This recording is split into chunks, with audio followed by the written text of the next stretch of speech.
Merci à toi, Sophie. Je vais redire un mot de l'initiative que tu prends aujourd'hui. Effectivement, la loi immigration telle qu'elle est débattue au Sénat aujourd'hui, on peut la résumer ainsi. C'est open bar. C'est open bar pour le projet politique de Marine Le Pen et d'Éric Zemmour, puisque chaque jour qui passe va plus loin dans la surenchère mortifère sur le dos des exilés. Moi, permettez-moi, mesdames, messieurs, d'abord de dire ma fierté d'intervenir après Ali Rabet qui est reparti, mais il a dit des choses extrêmement fortes ce matin pour commencer, lui qui incarne Attrape, mais bien au-delà, la gauche qui transforme le quotidien, qui garde ses repères, qui sait surmonter toutes les ignominies.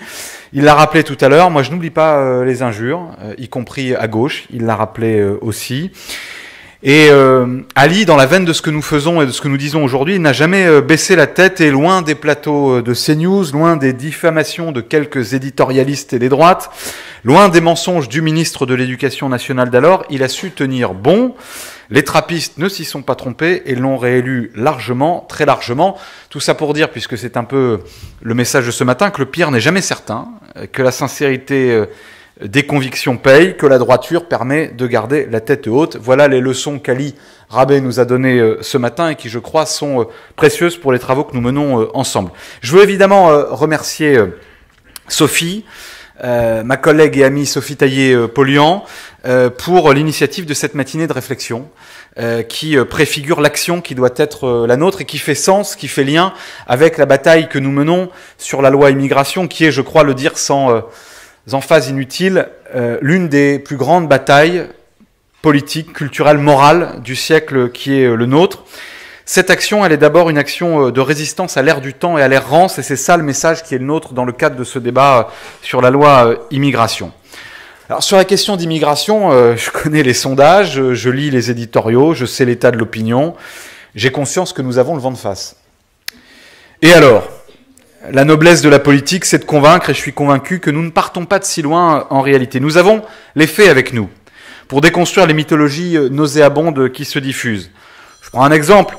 L'appel d'air migratoire n'existe pas. Aucune étude, aucun exemple ne vient démontrer, étayer cette affirmation, et nous allons le démontrer dans les débats qui vont s'ouvrir. Nous avons les valeurs avec nous. La devise de notre pays porte en étendard la fraternité, et j'y reviendrai. Nous avons les chiffres avec nous. 7 migrations sur 10 dans le monde se font entre pays du Sud. Il est absurde de poser même la question d'accueillir ou pas toute la misère du monde, quand bien même on voudrait, de façon comptable, en délimiter la fameuse juste part.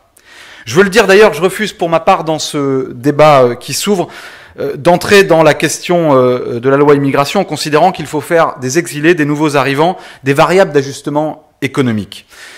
On nous dit souvent et on nous demande d'utiliser l'argument qui consiste à dire que l'immigration rapporte plus qu'elle ne coûte. Moi, je souhaite qu'elle coûte cher. Je m'en explique. Moi, je souhaite que nous ayons, et c'est les propositions que nous formulerons avec mes collègues, une véritable politique publique de l'inclusion.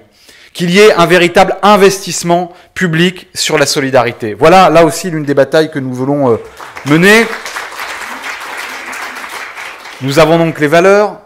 Nous avons les faits, nous avons les chiffres, nous avons les vies avec nous, et je suis très heureux de retrouver ce matin mon camarade Alfred Spira, avec qui j'ai eu plaisir, ce serait un bien gros mot compte tenu des réalités que nous avons vues, mais qui a eu la gentillesse de me faire découvrir la réalité à Briançon et dans les Alpes. Nous avons les vies avec nous, tant nous sommes ici témoins, et il pourrait en parler mieux que moi, de récits sensibles, intimes, cruel et beau à la fois, de ces histoires de migration, d'exil, d'accueil, de créolisation et de culture mêlée.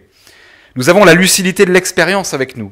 Nous savons, nous, que 29 lois immigration en 40 ans n'ont eu que 2 effets. L'inflation des tarifs des passeurs, directement indexée sur les difficultés croissantes de passage à nos frontières, et l'augmentation tragique du nombre de morts en mer Méditerranée et dans les Alpes. Voilà de quoi tenir debout les faits, les valeurs, les chiffres, l'expérience. Voilà de quoi tenir debout face à la marée montante des idées de l'extrême droite qui engloutit le débat public. Oui, l'extrême droite a imposé ses thèmes et ses termes jusque dans la bouche et l'action du ministre de l'Intérieur, parfois même à gauche aussi. Nous l'avons vu avec la déchéance de nationalité, et je le dis, il n'y a aucune crédibilité républicaine à chercher du côté de ceux qui, au pouvoir, dans un moment de douleur et de tension terroriste, ont mis au cœur de notre vie démocratique une proposition historique de l'extrême droite validant ces thèses. Je le dis pour ceux qui nous donnent en permanence des leçons de République. Je le dis à cette gauche qui se perd parfois dans des discours verbeux sur la laïcité qu'elle dévoie, qui se cache derrière un universalisme de façade mais n'a pas le souci de l'universel. On ne combat pas l'extrême droite en disant qu'elle pose les bonnes questions. C'est aussi cela l'action qui doit être la nôtre, changer le terrain du débat d'idées. Et je te remercie, Sophie, d'entamer ce travail ici aujourd'hui. Porter avec force et enthousiasme un autre récit mobilisateur. Ne pas simplement résister par les chiffres, par les faits, par les valeurs à ce qu'est l'offensive de l'extrême droite. Nous entrons, je le disais, dans ce débat sur l'immigration, dans le cœur de la grande bataille culturelle, politique et morale du siècle présent. On ne doit pas se contenter de résister, nous devons tracer le chemin d'une société autour de notre devise républicaine et de la promesse qu'elle contient. Liberté, égalité, fraternité doivent s'incarner dans la vie de chacune et de chacun. C'est un serment, pas une injonction. Cet autre chemin, c'est celui de la dignité, de l'inclusion. Chers amis, parler de migration, c'est en réalité aussi parler de nous, de notre rapport au monde, aux autres, à notre identité au sens le plus républicain qui soit. La question posée ce matin par Sophie est celle qui se pose pour les années à venir. La France est, je crois, comme de nombreux autres pays, à la croisée des chemins. Sommes-nous un peuple frileux, invité à se replier sur lui-même, ou sommes-nous fiers de la République, suffisamment confiants et aimants dans la France pour la voir grande, rayonnante, généreuse, fraternelle? Il y a, c'est vrai, une peur du déclin, un sentiment de déclassement national. Et les nouveaux arrivants sont la cible facile pour catalyser cette angoisse. Mais nous allons dire aussi, à travers ce débat sur l'immigration, que ce qui abîme notre identité, ce qui fragilise la République, ce qui brise le contrat social, le pacte républicain, la cohésion de la nation, ce n'est pas celui qui, ayant fui la misère ou la guerre, ayant traversé la Méditerranée, voyant mourir une grande partie de ses compagnons d'infortune, après avoir survécu à la torture en Libye et avant de se trouver traqué dans la neige des Alpes, veut vivre ici. Non, ce qui précipite le déclin, c'est justement l'isolement. C'est le refus de faire France de tout bois. C'est aussi l'abandon de nos services publics, l'absence de projets éducatifs émancipateurs. C'est le mépris de nos quartiers populaires. C'est le grand remplacement de nos commerces de proximité par des entrepôts Amazon, le grand remplacement de nos agents de services publics par des machines automatiques et l'absence totale d'humanité derrière les guichets. C'est le grand remplacement d'un État qui assure à tous les citoyens la protection face aux discriminations et au racisme par un ministre de l'Intérieur qui justifie les violences policières et les contrôles aux faciès. Et je sais là aussi l'action que mène Sophie pour l'indépendance de l'IGPN, pour les récépissés de contrôle d'identité, pour qu'on n'accepte plus ce que sont aujourd'hui ces violences et ces discriminations. Alors, chers amis, j'avais promis de faire court, donc je fais court. En vous disant, je ne vous fais pas ici le détail de tout ce qui se passe actuellement au Sénat. Nous nous tenons de pied ferme avec mes collègues. Je vois Francesca qui est ici, qui va porter beaucoup de propositions et de combats, notamment pour un accueil digne des mineurs et des jeunes qui viennent sur notre sol. Sophie a pris cette initiative qui est en réalité le coup d'envoi ici de la bataille que nous menons contre cette loi immigration. Nous avons demandé, et j'ai demandé à plusieurs reprises, compte tenu de ce qui se passe au Sénat, et j'en dis un mot, la promesse du gouvernement, c'était de produire un texte équilibré. Vous savez, humanité, fermeté. Bon. Nous avons refusé de rentrer là-dedans, d'abord parce que l'humanité, c'est un principe, une valeur, la fermeté, c'est une attitude, on ne peut pas mettre sur un pied d'égalité ces deux concepts, qu'ensuite, quelques régularisations ne compensent pas une politique migratoire, on l'a dit, et nous aurons l'occasion de le dire dans les débats, qui produit des morts, qui produit de la souffrance, qui part du principe et du postulat qu'il y aurait une submersion migratoire. Ça a été là aussi, je ne reviens pas sur les chiffres rappelés par Ali, sur ce qu'est la réalité aujourd'hui dans notre pays des migrations. Je ne reviens pas sur ce que j'ai dit tout à l'heure sur l'état des migrations à travers le monde. Je sais que Benoît Hamon le fera mieux que moi tout à l'heure.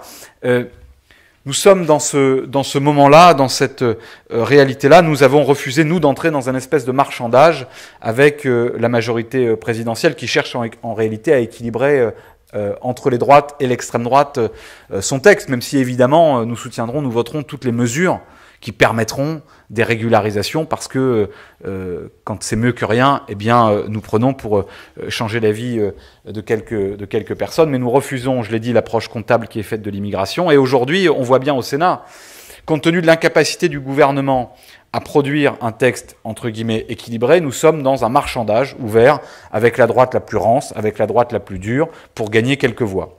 Nous avons donc demandé, avec le groupe écologiste, la suspension de l'examen du texte immigration pour que cesse cette dérive mortifère qui consiste chaque jour, chaque fois que le débat passe, à ce que, par exemple, le gouvernement...